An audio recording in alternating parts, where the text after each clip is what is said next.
Okay, so you are welcome to today's class. Good day, everybody, and we'll be learning microbial nutrition in this class. Microbial nutrition, as we could see, is a compound word. It is made up of microbes and nutrition. So, right here, we are talking about how microorganisms obtain their nutrients and utilize their nutrients, because nutrition has to do with nutrients and it is the uptake and utilization of that nutrient. And this is taking place in microorganisms. So that's going to be our discussion for today's class. Now we'll begin by looking at what nutrients are.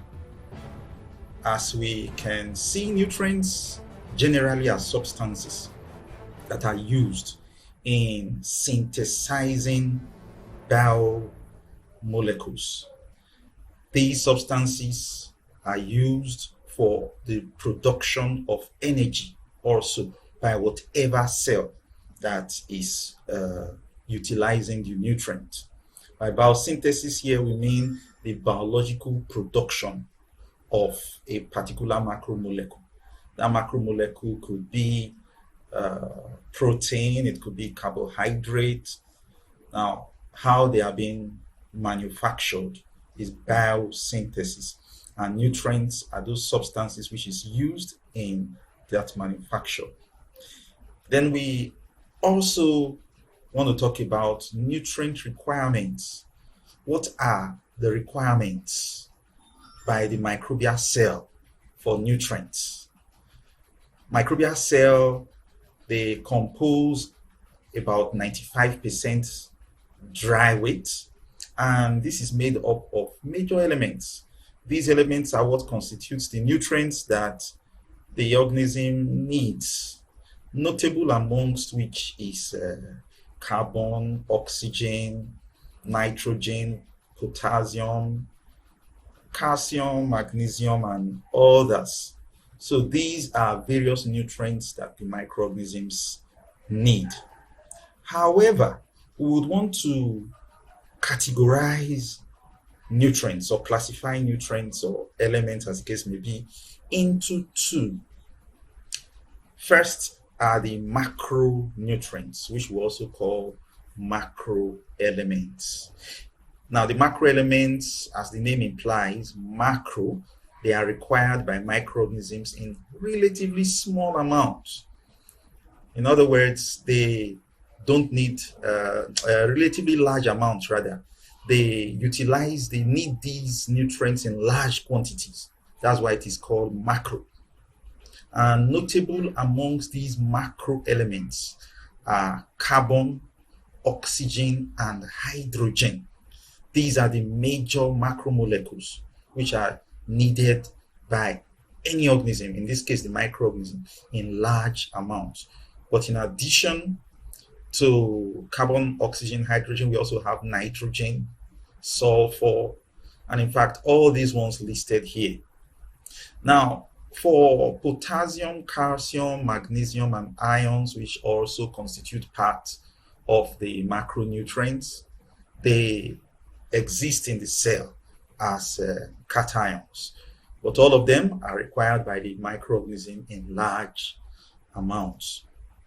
Now, the other class of nutrients are the micronutrients. Now, once again, as the name implies, micro, these ones are needed by microorganisms in small amounts or just in trace quantities.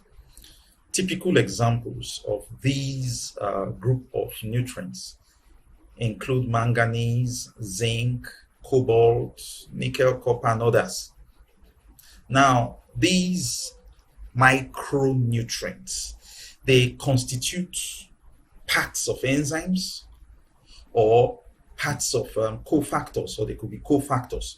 Now, I would want to say something a little bit. The cofactors are non-protein constituents of enzymes, and they aid the enzymes in their catalytic activity, enhancing, how these enzymes speed up biochemical reactions. So these micronutrients, as we said, are required in smaller quantities by the microorganism. Now, the nutritional types of microorganisms. In addition to carbon, hydrogen, and oxygen, every organism, microorganism specifically, they require source of energy and they require source of electron for growth. Now, based on this, we will be classifying microorganisms nutritionally on three bases. The first is, what is the carbon source? The second is, what is the electron source? And the third is, what is the energy source? Now, based on these three, we can, now classify microorganisms generally as far as their nutrition is concerned. So the first here is the carbon source. How do we classify microorganisms based on their carbon source? Now, first and foremost, we have the autotrophs. Now, these group of organisms, they have carbon 4 oxide as their sole or primary source of carbon. So when you have an organism that obtains their carbon primarily, solely, only in the form of carbon 4 oxide, then we will refer to such an organism as an autotroph. Remember plants, the green plants? Green plants are referred to as autotrophs, and that is because when they want to get their carbon, they get it in form of CO2.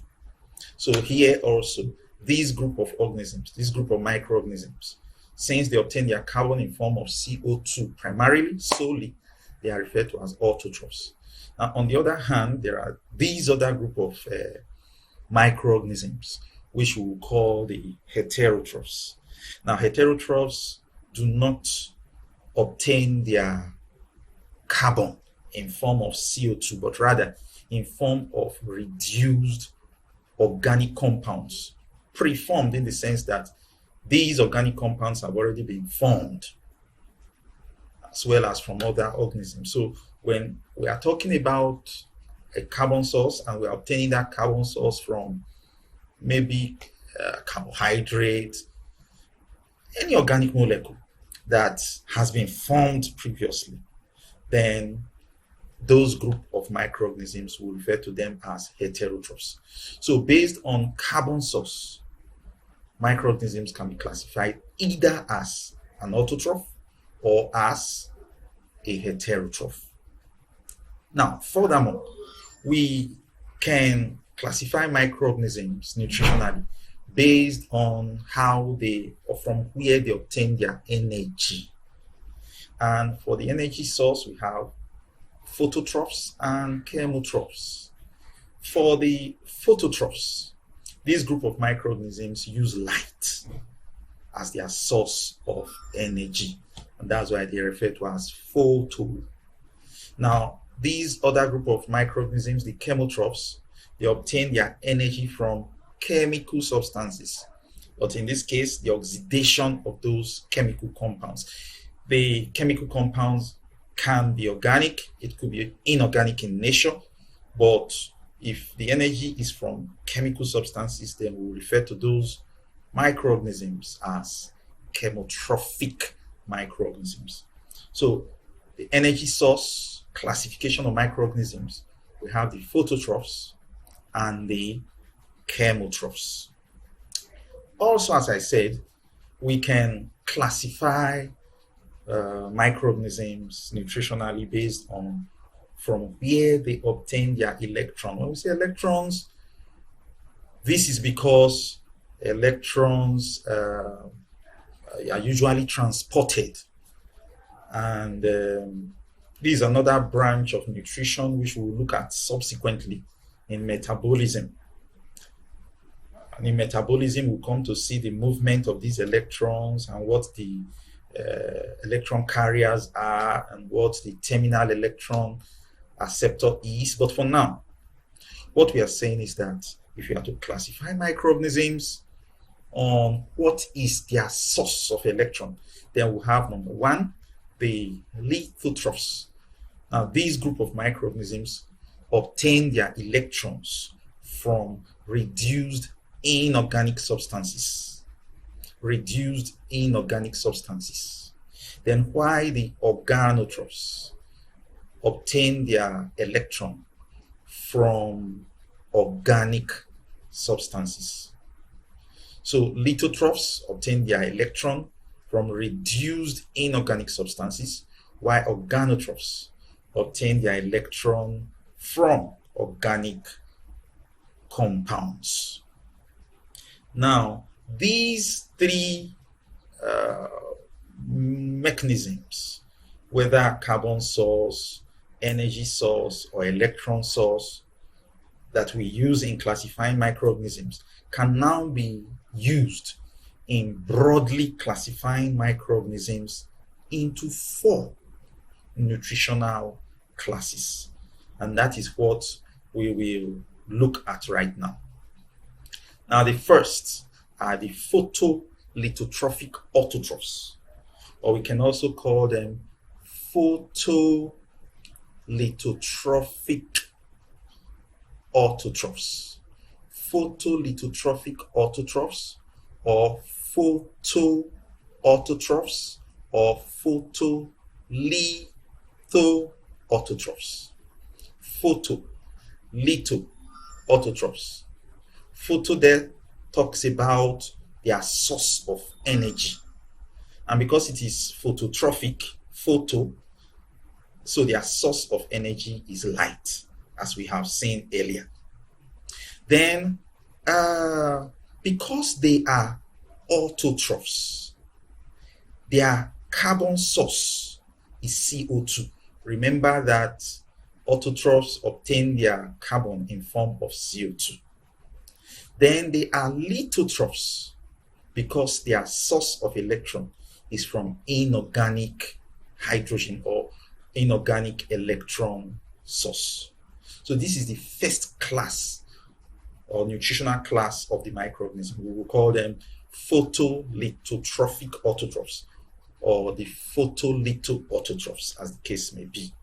Typical examples include the green algae, purple and green sulfur bacteria, as well as the cyanobacteria. So this is the first class.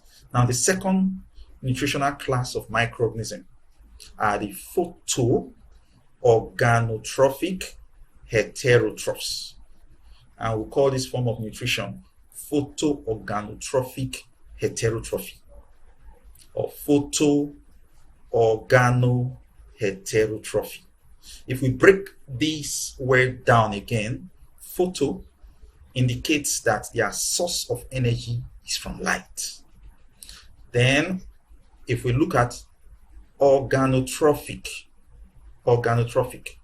it indicates that their source of electron is from organic hydrogen or organic electron sources.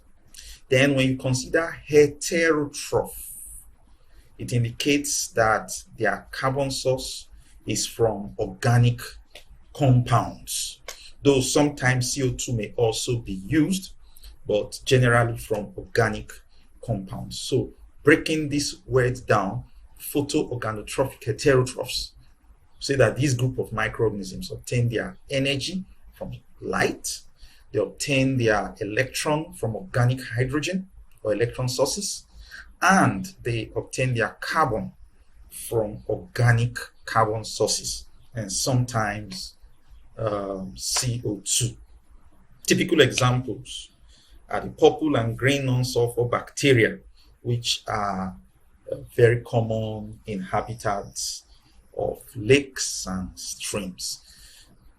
Now let's look at the third class. The third class, nutritional class of microorganisms, are the chemolithotrophic autotrophs. Chemo. Now, chemo there indicates again that their source of energy is from chemical substances. So they obtain their energy from chemical sources. Then lithotrophic indicates that their source of electron are inorganic hydrogen or inorganic electron donors. Then autotrophs indicates that their carbon source is carbon 4 oxide. So all you need to do if you want to understand what source is energy, electron, or carbon, just break the word down. Chemo, the source of energy is chemical. Lithotrophs obtain their electron from inorganic hydrogen or inorganic electron sources. Autotrophs, these obtain their carbon in form of CO2. In one word, chemolithotrophic autotrophs. Once again, typical examples are the sulfur oxidizing bacteria, the hydrogen bacteria, and these nitrifying bacteria we come across a lot in the nitrogen circle. These group of organisms are chemolithotrophic autotrophs. So this is the third.